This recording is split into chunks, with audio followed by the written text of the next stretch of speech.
Welcome. This is a brief introduction to osf.io.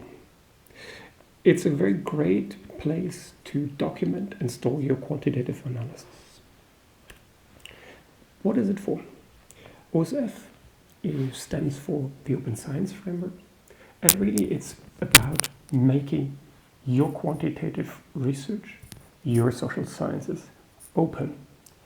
Open here means to make your data available, the syntax that you used for an analysis, and any auxiliary information, metadata, ways you came to the data, and so on, available for the public.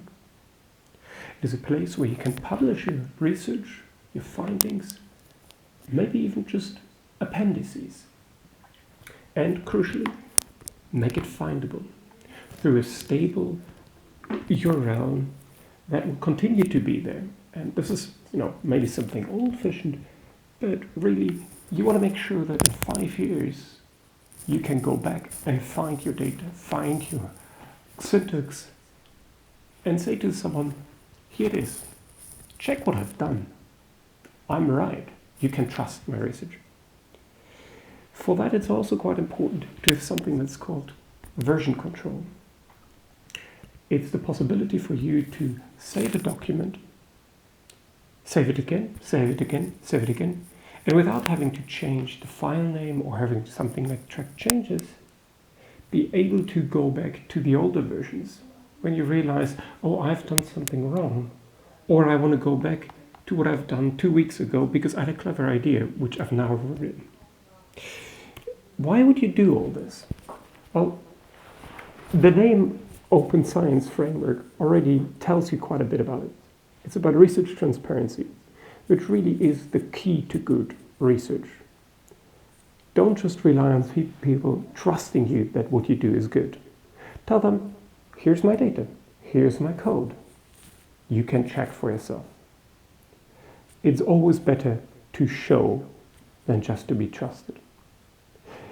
Similarly, it's a great way to back up your materials and do it in a way that is independent of your machine, independent of your subscription to something like Dropbox, independent to your university that you're at, that might have OneDrive, but also that is independent of commercial interests, because OSF is really a foundation that is focused on open science and not harvesting your data. And finally, it's a great platform to collaborate with others. It has a wiki function, it has a function to show you what has just been done. So let's have a quick look. This is a project that I've done a while back. I published an article on with colleagues, or rather colleagues and I published an article on it. It was on the randomized controlled trial, and the journal required us to deposit publicly the data. As you can see in the bottom right-hand corner, there's an icon for data.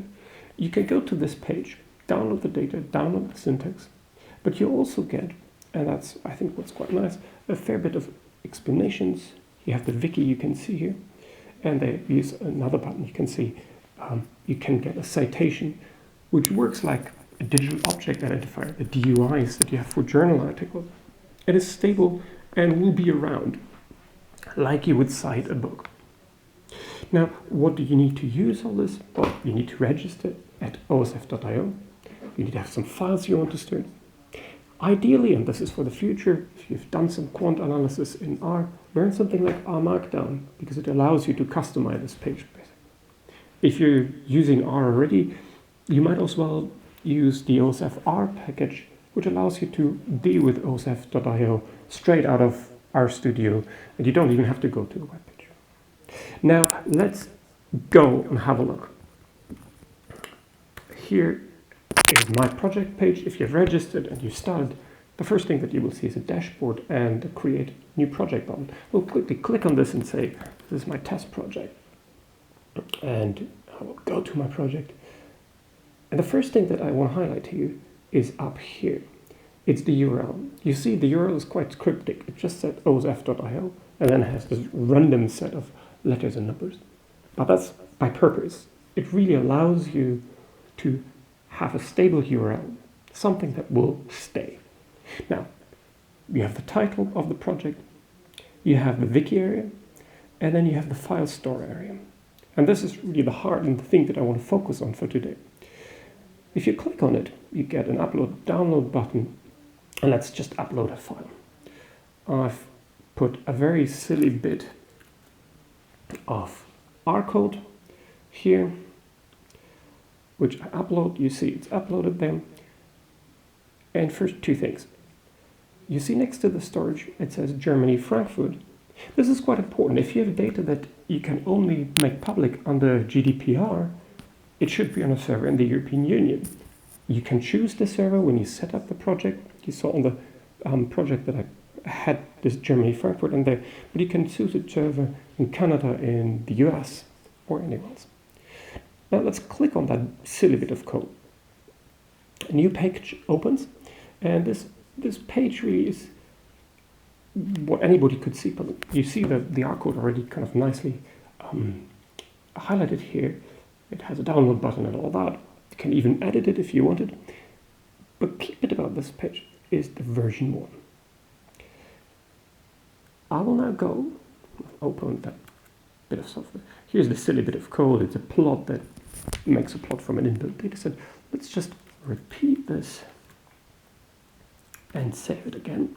I've saved this code, and I've saved it with the same name. No date, no change of it, nothing. Now I will go back to my storage page and say, let's upload silly bit of code again. You see how it uploads it? And a second later, it has disappeared. There's no new file, it seems. The same silly bit of code. But if you go on there, you get the display of what I've just changed. Well, osfr is just thinking a little bit, the 2 lines of code here. And up here, version 2. Let's click on this, and you get the whole version history. It's called the first version, the first that I uploaded, and the second one. You have now the option to download each of those and kind of look at the revisions that you have done. And this is really a great thing, particularly if you work with people together, that you say, not only can I see what has been done, but I can also go back. Let's go back to that main page. I've scrolled down here, you see this recent activity tab. The recent activity tab tells you exactly what someone has done. It does so at the moment just for me and anybody who is part of that project. But it's also like a log or a diary of what you've been doing that you can later on use to show everybody what has been done and when. Again, this is very good to be trustworthy. You can also see here the citations. It's the Chicago style that really, I think, demonstrates the value of this. Copying this, using it, is like providing a reference for any book or journal article. And because it's stable, I said it's a stable URL, and it sits on servers that have agreements with some big archives, you can be sure that this is as citable as a book. The final bit that I want to show you is the Make Public button. At the moment, this project is only available to see for you or your project partners, which you might have put in as contributors. If you press Make Public, this is available to the whole wide world, and you really commit to say, I'm transparent about what I'm doing. Now, let's go back to the use cases. You can use this to simply store your data. You can use this to store your data and make publicly available. You can use it to have a version control and be sure that you always have this.